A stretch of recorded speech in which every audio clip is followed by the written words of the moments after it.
The pressures towards discipline and order extended from the factory on one hand, the Sunday school on the other, into every aspect of life: leisure, personal relationships, speech, manners. Alongside the disciplinary agencies of the mills, churches, schools, and magistrates, and military quasi official agencies were set up for the enforcement of orderly moral conduct. It was Pitt's moral lieutenant, Wilberforce, who combined the ethos of Methodism with the unction of the establishment, and who was most active between 1790 and 1810 in this cause.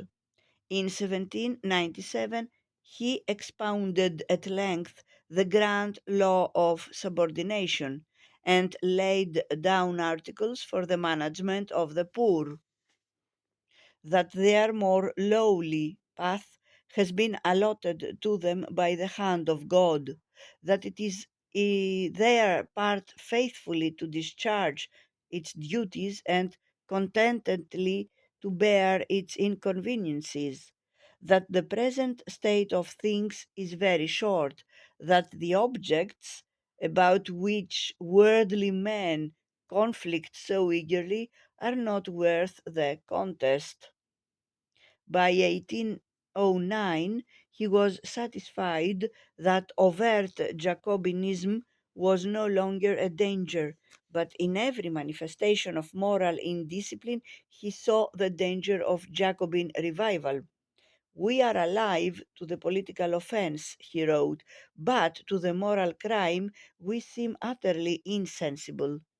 In this he was too modest, since his own Society for the Suppression of Vice had clocked up 623 successful prosecutions for breaking the Sabbath laws in 1801 and 1802 alone. But his conviction as to the intimate correlation between moral levity and political sedition among the lower classes is characteristic of his class. Prosecutions for drunken and lewd behavior increased.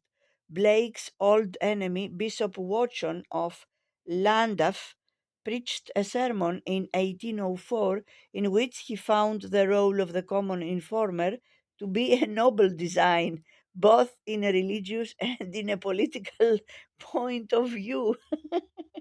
The amusements of the poor were preached and legislated against, until even the most innocuous were regarded in a lurid light.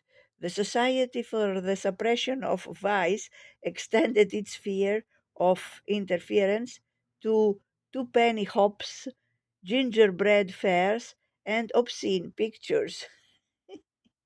Nude sea bathers were persecuted as if they were forerunners of tambrils and guillotine. With regard to adultery, wrote John Baudelaire darkly, as it was punished capitally by the Jewish law, something it ought to be so among us. The evangelical exhorted the upper classes to reform their own manners as an example to the poor. In society itself, the post revolutionary years saw an increased reserve of manner fatal to conviviality and humor. The process of social discipline was not uncontested. The attempt of Dr. Baudelaire's supporters to carry new legislation for the imprisonment of adulterers foundered in the House of Commons.